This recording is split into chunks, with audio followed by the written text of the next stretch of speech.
Welcome, all you curious caffeinated coffee drinkers and enthusiasts.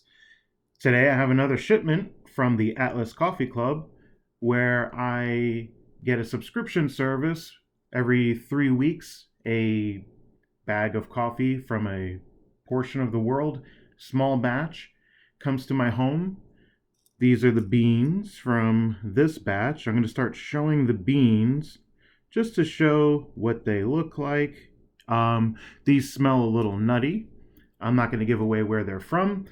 I did grind them, 6 cups worth of coffee grounds in a French press, just put overnight, and that's how I make some really high end tasting cold brew without much effort.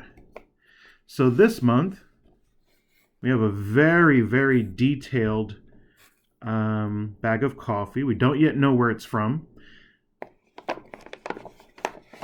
At least you don't at home. I do. But when I reveal these, I want to reveal them as if you're seeing it for the first time with me. Last edition was from Colombia. This one doesn't give itself away with the colors or anything like that, but this is from Burundi. Burundi. Now, I don't know too much about Burundi, but traveling along with the coffee that I'm drinking, I get to learn a little bit about not only what the coffee is like, but the country of where, it's originated from. So Burundi, I see a jaguar. Let's see. So it looks, it's Asian continent. Okay, let's read about it.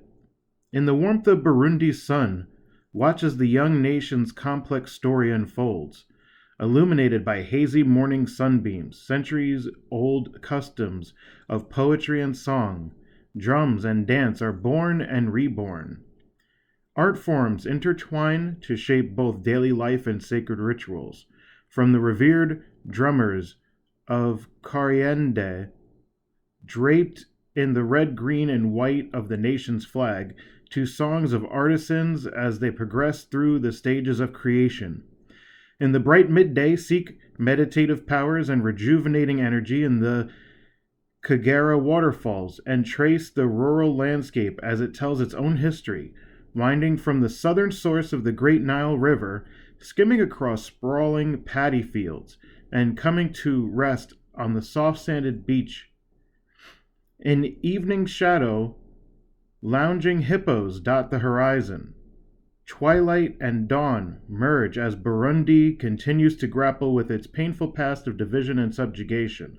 Still, its people hold fast to a strong oral tradition, preserving the country's troubled history and celebrating moments of present creation and the warm, sunlit promise of future peace. Okay, so Burundi looks like it's had a little bit of conflict. However, the coffee is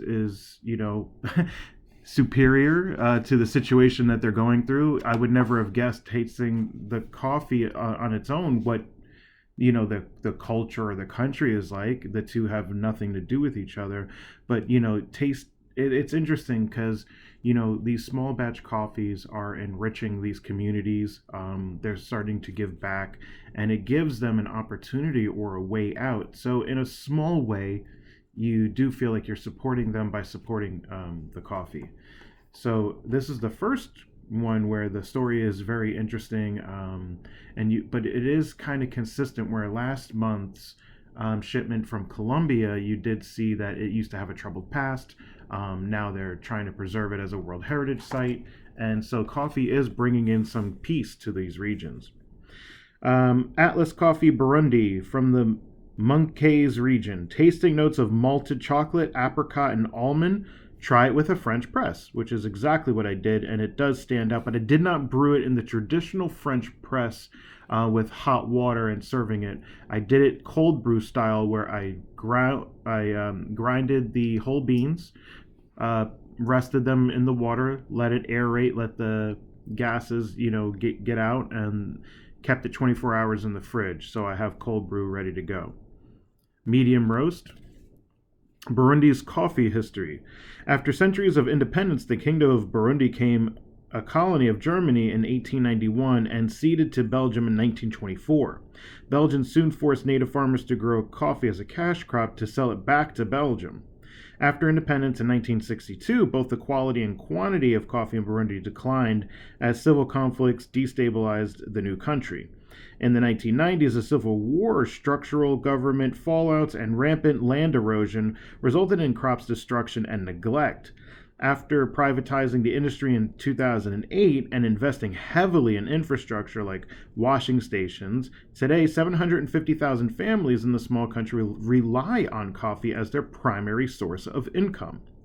With its rich volcanic soil, high altitudes, and rainy climate, Burundi is a rising star of specialty coffee, and farmers are forging a pathway to stability thanks in part to the support of specialty coffee lovers like you. The Kayanza region, wash process, and its high altitude. From one of the most exciting rising stars in the world of coffee, a taste of Burundi. The standout selection brews a warm mingling of malt chocolate and delicate stone fruit sweetness. I will say that it is a nutty, sweet coffee. It's well balanced all around. I like the Colombia last shipment. I really like this Burundi. I never would have heard of it before. I never would have tasted it before. So this really is a passport around the world to your front door. And during the pandemic, especially, this has been, a welcome treat because you don't have to leave your house. It comes right to your door, and you could set it up per your coffee usage.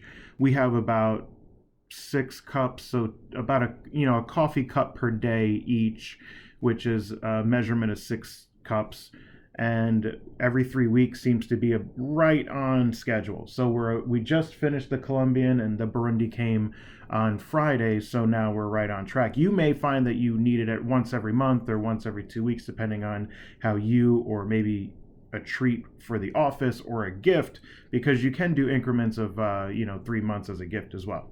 Anyway, until next time, this has been Atlas Coffee Club, traveling around the world 1 cup at a time.